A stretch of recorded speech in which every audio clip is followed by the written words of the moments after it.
ស្រនងវាចាដែលបងថាភាំងក្តីស្រណោសំដីដែលបងថាមិនក្បត់អូនមិនបានប៉ុន្មានបងក៏តែចោលអូនមិនបានប៉ុន្មានបងក៏តែចោលអូនបងអើយអូនស្ទើរសូនក៏ព្រោះតែបងបោកចិត្ត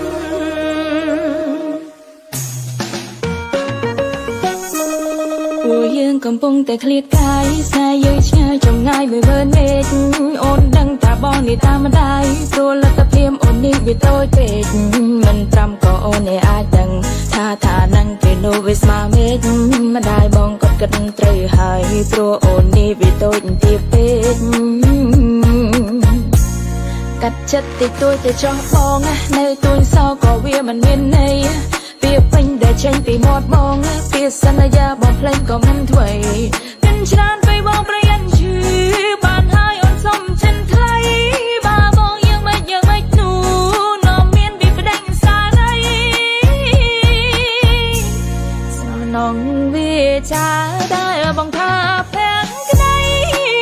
ស្រណោសំដីដែលបងថាមិនក្បត់អូនមិនបានប៉ុន្មានបងក៏តែចោលអូនមិនបានប៉ុន្មានបងក៏តែចោលអូនបងអើយអូនស្ទើរសូនក៏ព្រោះតែបងបោកចិត្ត